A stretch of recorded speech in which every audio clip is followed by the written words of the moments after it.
Pues un domingo más tenemos el privilegio, la bendición del Señor de poder estar congregados en el nombre de Cristo y también de poder acercarnos a su palabra juntos.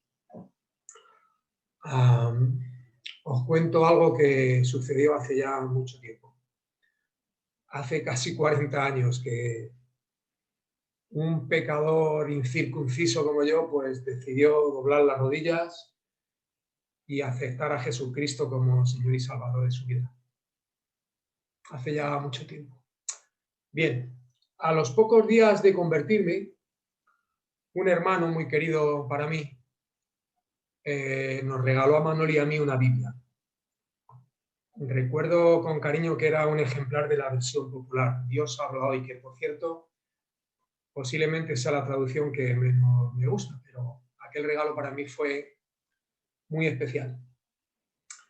Este hermano y otros hermanos que estaban al cuidado de nosotros y nos aconsejaban y estaban, bueno, de alguna manera discipulando, pues recuerdo que me aconsejaron que leyera primero el Nuevo Testamento, porque se me haría mucho más fácil de entenderlo.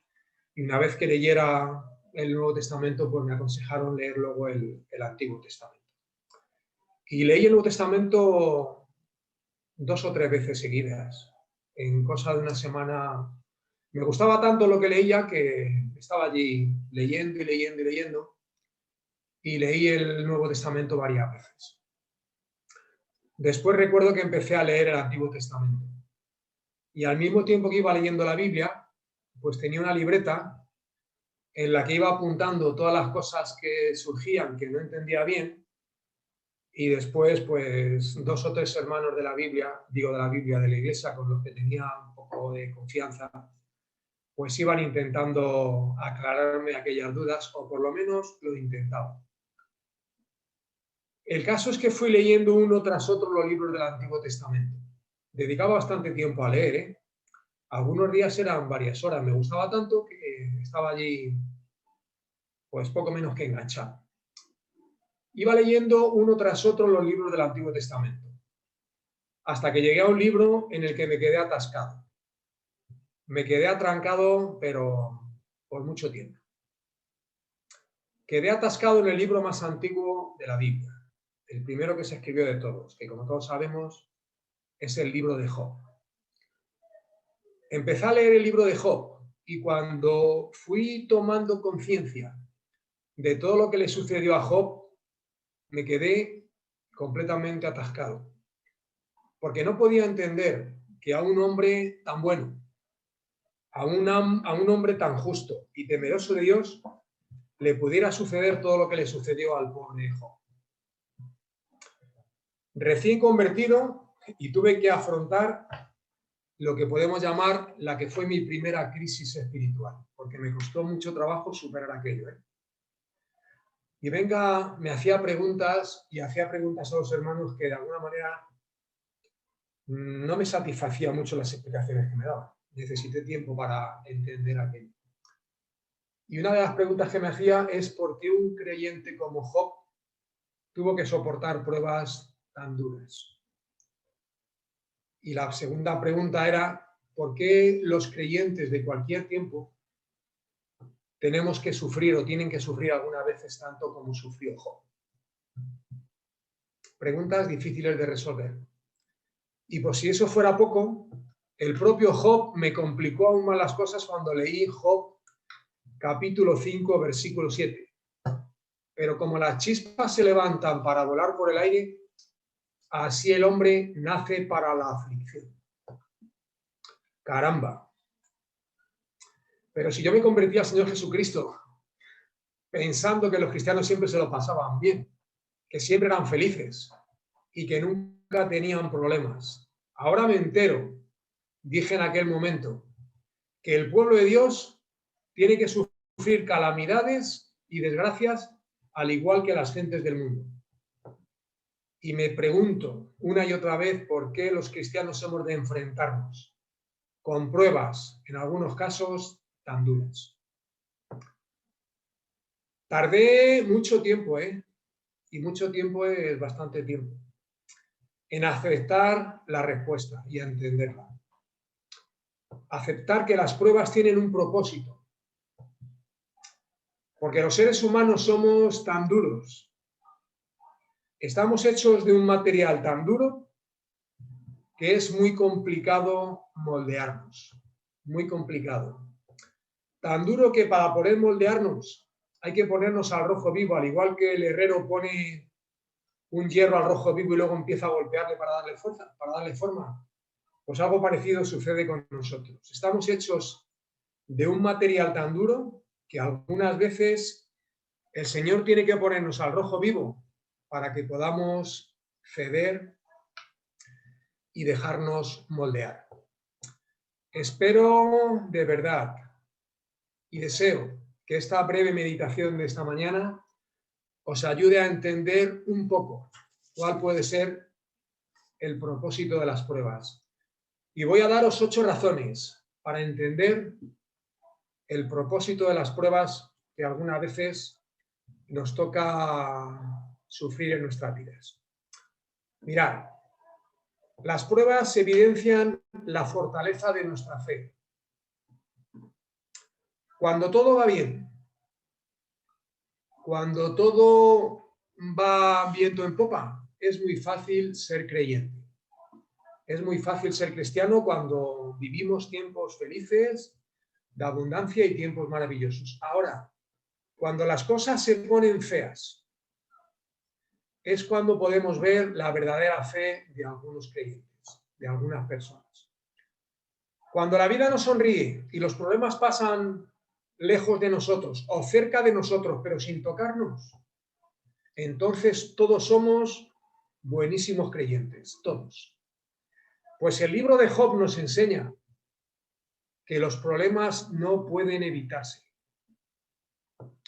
Cuando llegan las dificultades, entonces se ve con claridad la pasta de la que están hechos algunos hijos de Dios. Y también se puede ver, por desgracia, que algunos que militan entre nosotros se van quedando por el camino porque a lo mejor no entendieron algo. Decía un conocido: yo soy cristiano desde hace muchísimo tiempo. Amo muchísimo al Señor y sirvo a la iglesia con todo lo que tengo. Bien. Vienen los problemas, llegan las dificultades, aparecen el dolor, la tristeza, la angustia y en algunos casos la depresión. Y nos faltan fuerzas incluso para caminar. Algunos tiran la toalla y no volvemos a saber nada de ellos. Y podría dar una lista interminable de personas a las que he visto congregarse en las iglesias y que están lejos del Señor.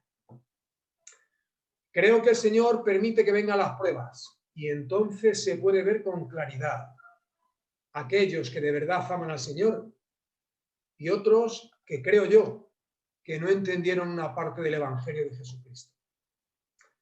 Creo que en la Biblia hay enseñanzas que algunos creyentes no han entendido bien y además han recogido cosas y las han absorbido y cuesta muchísimo trabajo hacerles entender que están equivocados.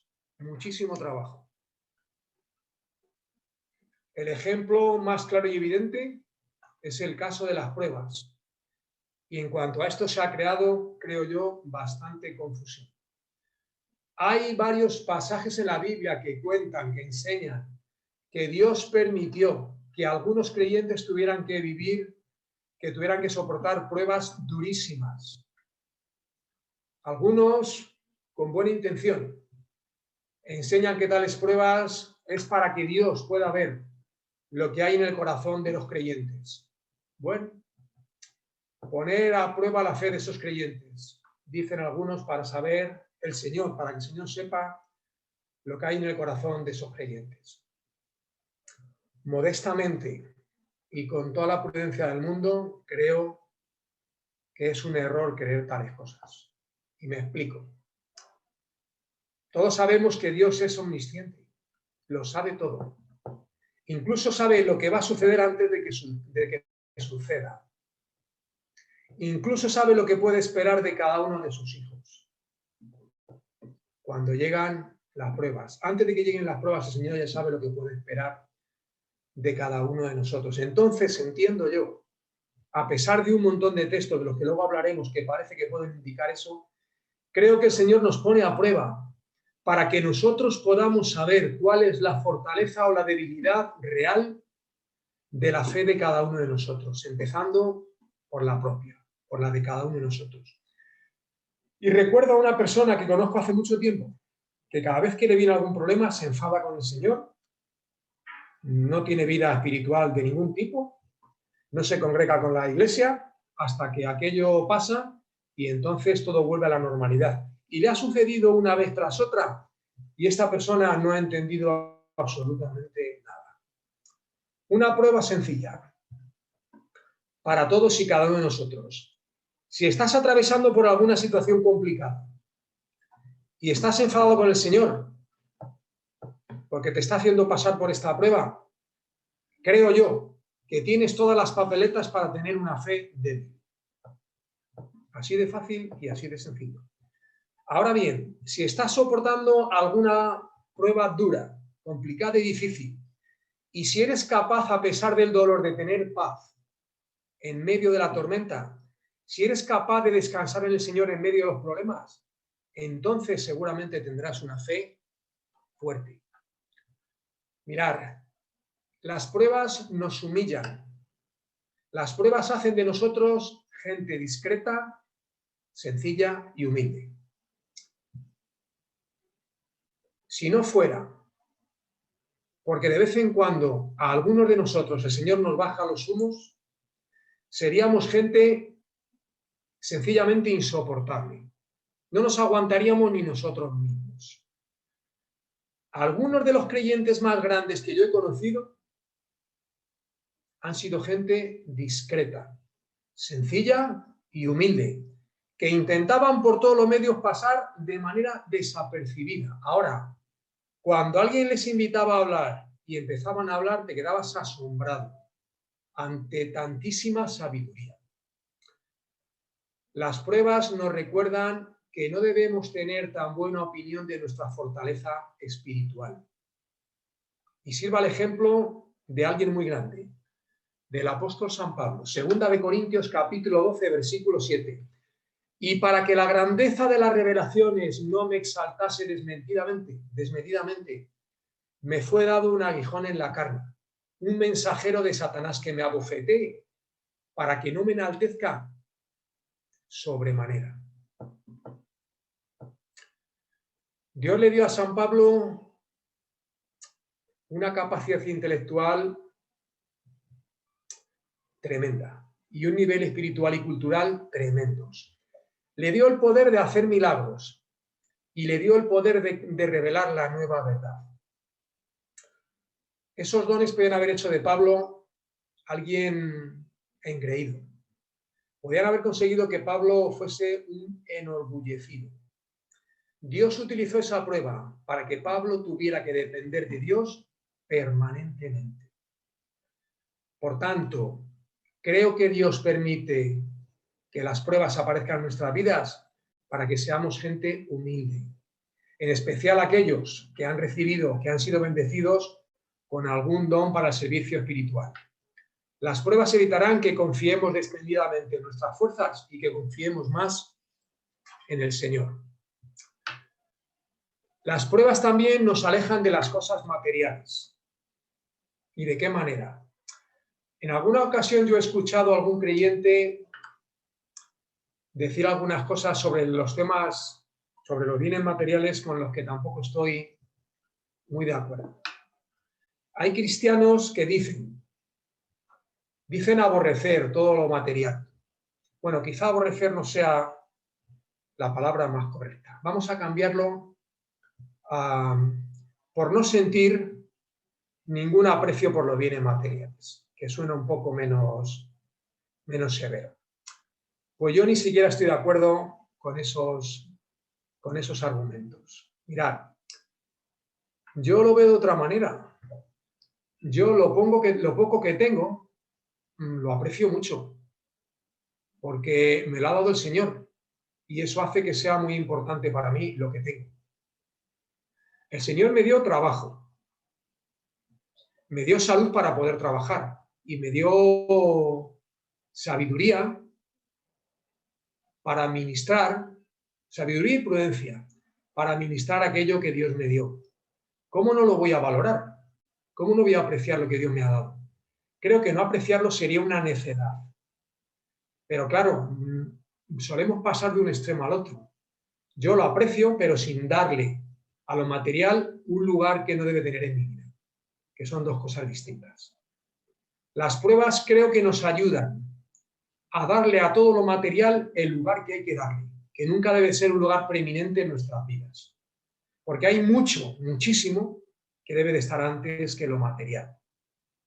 Como en otras cosas, sentido común y equilibrio, huyendo de los extremos, de los extremismos.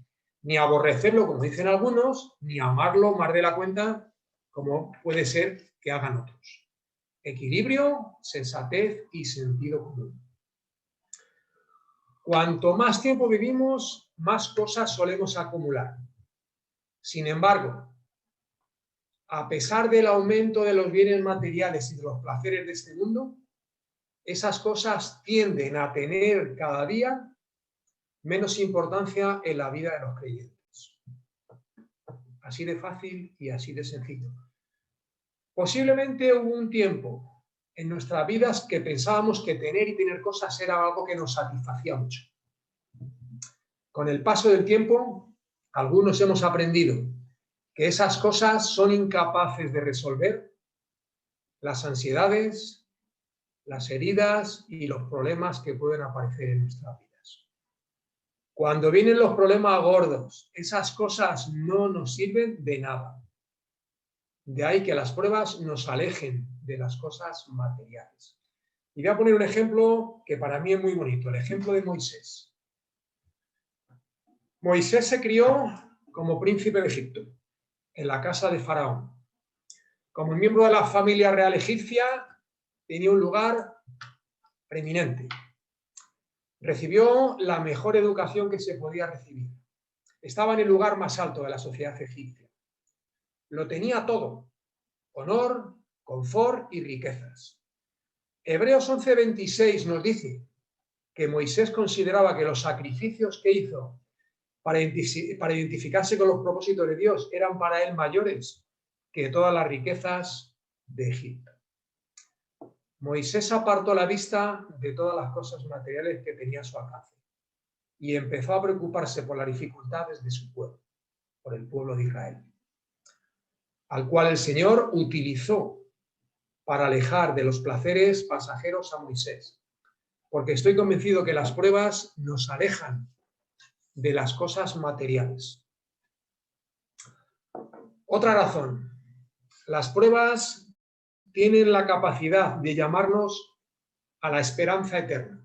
Me explico. Las pruebas que atravesamos en este mundo, en nuestras vidas, tienen la capacidad de acrecentar en nosotros la expectativa que sentimos por el cielo. Al igual que las pruebas crean un desinterés por el mundo y todo lo que el mundo pueda ofrecernos y significa, así también crean en nosotros un mayor deseo por las cosas de Dios, por las cosas celestiales, por las cosas que realmente importan de verdad. Romanos 8, versículos 16 al 18, escribe el apóstol Pablo: el Espíritu mismo da testimonio a nuestro espíritu de que somos hijos de Dios, y si hijos también herederos, herederos de Dios y coherederos con Cristo, si es que padecemos juntamente con Él, para que juntamente con Él seamos glorificados. Pues tengo por cierto que las aflicciones del tiempo presente no son comparables con la gloria venidera que en nosotros se ha de manifestar. Qué bonito. Qué bonito. Hermanos y hermanas, las pruebas fijan nuestras expectativas en las cosas que realmente son importantes, en las cosas superiores, en las cosas de Dios, en la verdad y en la realidad divinas. A eso se refería Pablo cuando escribió: por tanto, no desmayamos. Antes, aunque nuestro hombre exterior se va desgastando, el interior, no obstante, se renueva de día en día, porque esta leve tribulación momentánea produce en nosotros un cada vez más extenso, más excelente y eterno peso de gloria. No mirando nosotros las cosas que se ven, sino las cosas que no se ven. Pues las cosas que se ven son temporales, pero las cosas que no se ven son eternas. Segunda de Corintios 4, versículos 16 al 18. Por tanto, estoy convencido que las pruebas aumentan nuestro deseo por lo eterno, nos ayudan a desear el reino de los cielos, nos ayudan a añorar la ciudad celestial. Otra razón más. Las pruebas revelan lo que en realidad amamos de verdad. Otro ejemplo de la Biblia. Aparte de Dios, nada podía ser más importante y más valioso para Abraham que la vida de su hijo, Isaac. En eso consistió la prueba para Abraham. Casi nada. La prueba seguramente de las más duras que se me pueden ocurrir. Dios quería saber si Abraham amaba a su hijo más que a él, o él era lo primero para el Señor, para Abraham. Las pruebas verifican nuestro amor por Dios, viendo cómo reaccionamos ante ellas. Si amamos a Dios de verdad, agradecemos al Señor el estar incluso soportando algunas de estas pruebas. Si nos amamos a nosotros más que al Señor, entonces cuando el Señor nos hace pasar por alguna dificultad, pues cuestionamos la sabiduría y el amor de Dios y estamos molestos, amargados y enfadados con el Señor. Moisés en Deuteronomio capítulo 13, versículo 3, advierte al pueblo de Israel en cuanto a seguir a falsos profetas cuando les dijo: no darás oído a las palabras del tal profeta y al tal soñador de sueños, porque Jehová vuestro Dios os está probando para saber si amáis a Jehová vuestro Dios con todo vuestro corazón y con toda vuestra alma. El Señor nos pone a prueba para saber lo que amamos realmente, para saber si le amamos realmente o no, porque decir cosas es muy fácil, pero apoyar esas cosas que decimos con nuestros actos ya es un poco más complicado. Hablar es muy fácil, pero actuar en armonía con lo que decimos ya es un poco más complicado. En la vida hay que tomar decisiones y hay que posicionarse muchas veces. Y hay que hacerlo con claridad en momentos puntuales. Hemos de decidir si hacemos la voluntad del Señor, aunque alguien no lo entienda o nos critique, no nos cuestionen, pero si lo más importante para nosotros es hacer la voluntad de Dios, o también hemos de decidir si lo más importante son otras cosas. Y con nuestros actos, esas cosas suelen quedar al descubierto. Las pruebas también nos enseñan a valorar las bendiciones de Dios. El materialismo nos enseña a valorar el mundo y todo lo que nos rodea. Nuestros sentidos y emociones nos enseñan a valorar el placer y todas las cosas de este mundo. El mundo enseña que la vida es lo que vives ahora mismo, aquí y ahora. Comamos y bebamos, que mañana moriremos. Por tanto, hay que disfrutar como sea. Solo hay que ver lo que está sucediendo en este país. Que la gente está descontrolada, se ha echado a la calle y no hay manera de hacer carrera de ellos, de levantar algunas de las restricciones.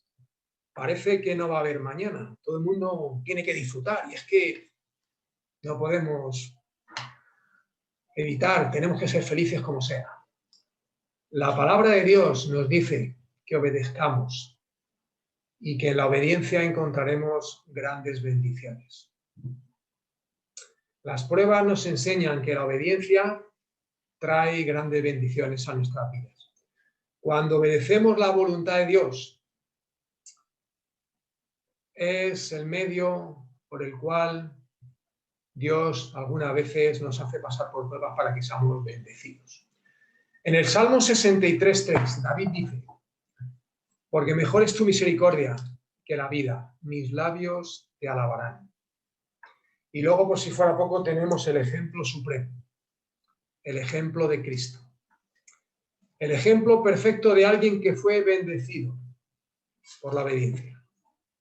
Filipenses 2, 8 y 9 nos dice: se humilló a sí mismo, haciéndose obediente hasta la muerte, y muerte de cruz, por lo cual Dios le exaltó hasta lo sumo. Las pruebas nos hacen sufrir, y a nadie le gusta sufrir. Pero nos hacen sufrir para que podamos obedecer y luego recibir grandísimas bendiciones. La bendición completa de Dios.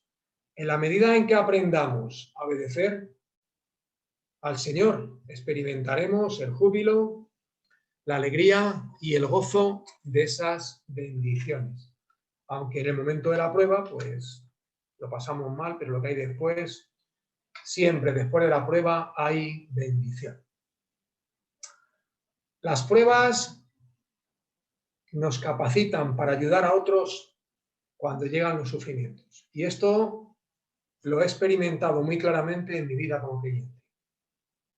He podido ayudar a otras personas que estaban sufriendo porque antes, previamente, yo había pasado por lo mismo que estaban pasando ellos. Entonces pude ayudarles dándoles consejos que me dieron otros creyentes a mí y que a mí me fueron de mucha ayuda. Es posible que en algún caso el sufrimiento nos venga para capacitarnos, para que podamos socorrer a otros cuando están sufriendo. Y se me ocurre un texto de Lucas 22, versículos 31 a 32. Jesús le dijo a Pedro: Simón, Simón, he aquí que Satanás os ha pedido para zarandearos como a trigo. Pero yo he rogado por ti, que tu fe no falte. Y tú, una vez vuelto, confirma a tus hermanos. El Señor permite que pasemos por situaciones duras y difíciles y después podemos ayudar a otros que están atravesando las mismísimas situaciones que nosotros. Hebreos 4, capítulo 4, versículos 13 y 16. Ahí se nos dice que Jesús es capaz de ayudar a todo aquel que vaya a Él, porque Él ha atravesado por todas las pruebas que nosotros estamos atravesando en cualquier momento. Eso es precisamente lo que convierte a Cristo en el sumo sacerdote grande y misericordioso que es. Que Él ha atravesado todas las pruebas que nosotros podamos atravesar. Por eso nos comprende y nos puede socorrer cuando estamos en medio de la aflicción. Vamos a leer un versículo muy bonito, de dos versículos. Segunda de Corintios, capítulo 1, versículos 3 y 4. Algo que dice el apóstol Pablo en el mismo sentido de lo que estaba comentando. Segunda de Corintios, capítulo 1, versículos 3 y 4. Dice el apóstol Pablo: bendito sea el Dios y Padre de nuestro Señor Jesucristo, Padre de misericordias y Dios de toda consolación. Qué bonito. El cual nos consuela en todas nuestras tribulaciones, para que podamos también nosotros consolar a los que están en cualquier tribulación, por medio de la consolación con que nosotros somos consolados por Dios. Dios nos consuela para que nosotros podamos consolar. Dios permite que atravesemos por algunas pruebas para que aprendamos y podamos enseñar a otros por medio de nuestro testimonio.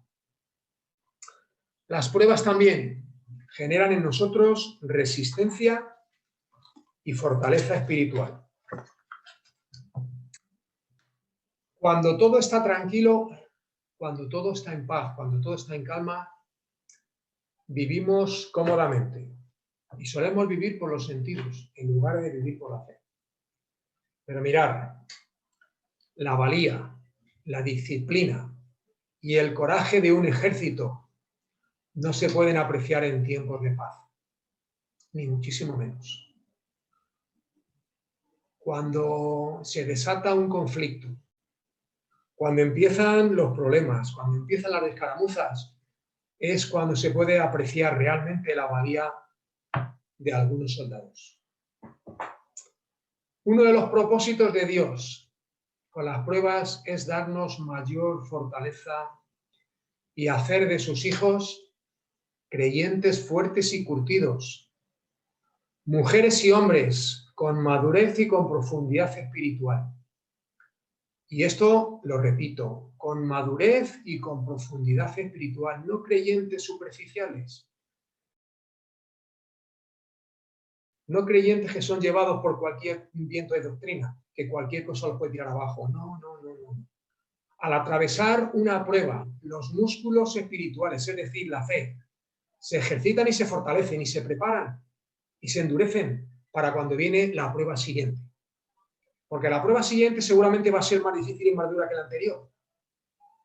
Tendremos que enfrentarnos a enemigos más grandes y más fuertes y poderosos. Pero estaremos preparados porque el Señor ha ido ejercitando nuestra fe. Las pruebas nos hacen más fuertes, nos hacen más prudentes y más sabios y nos hacen depender del Señor y a no confiar en nuestra fortaleza, en nuestra capacidad intelectual o en nuestra sabiduría o en lo que sea. Primero tenemos que descansar siempre en el Señor. Y también nos hacen más útiles para el Señor. Y cuanto más útiles somos para el Señor, más llevaremos a cabo la voluntad de Dios en el poder del Espíritu para la gloria del Señor nuestro Dios. Y aquí lo voy a dejar. Yo os he dado 8 razones para entender el propósito de las pruebas. Seguramente que habrá más, pero bueno, pues lo podemos adjuntar a esta breve meditación.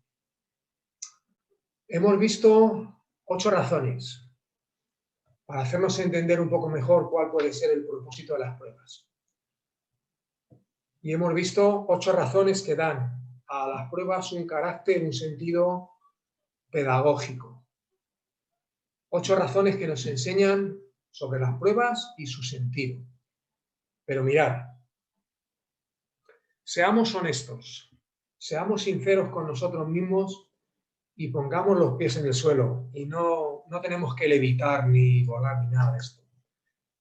Mirad, razonar y argumentar sobre esto es muy fácil, facilísimo.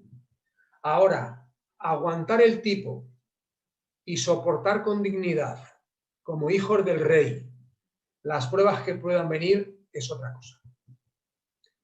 Por tanto, creo que lo mejor, lo más sabio, es pedir al Señor que nos libre de tener que pasar pruebas. Pero van a venir, os lo aseguro. Y os aseguro que cuando lleguen las pruebas, el Señor nos va a fortalecer. Porque en algún momento de nuestras vidas, en más de uno, en mayor o menor medida, en un momento u otro, en un grado u otro, todos los creyentes tendremos que mirar al sufrimiento de frente. La palabra de Dios no asegura a ningún creyente que se va a librar de las pruebas. Más bien enseña todo lo contrario. Todo lo contrario. Pues mirad, cuando lleguen esos momentos de angustia, esos momentos que no sabemos qué hacer, que no podemos levantarnos de la cama y que no podemos ni siquiera caminar, cuando vengan esos problemas y esas pruebas tan duras, que seamos capaces de hacerlo con la entereza que lo hizo un profeta del Antiguo Testamento. Habacuc. Habacuc sabía lo que iba a venir sobre el pueblo de Dios y sabía que el pueblo de Dios podía ser exterminado por los caldeos, que eran lo peor de lo peor. Eran los más brutos y más crueles de la gente que circulaba por allí. Sabía lo que se le venía encima, sin embargo fue capaz de escribir algo que me parece sencillamente maravilloso. Y que en eso tenemos que recrearnos y gozarnos los creyentes. Escribió Habacuc, capítulo 3, versículos 17 y 18 y 19. Aunque la higuera no florezca, ni en las vides haya fruto, aunque falte el producto del olivo y los labrados no den mantenimiento, y las ovejas sean quitadas de la majada y no haya vacas en los corrales. Y ahora viene lo bueno. Con todo esto, yo me alegraré en Jehová y me gozaré en el Dios de mi salvación. Jehová el Señor es mi fortaleza. Amén y amén. El cual hace mis pies como de ciervas y en mis alturas me hace andar. Que cuando vengan los problemas, hermanos y hermanas, seamos capaces de afrontarlos de la manera que lo afrontó Habacuc. Que el Señor os bendiga mucho.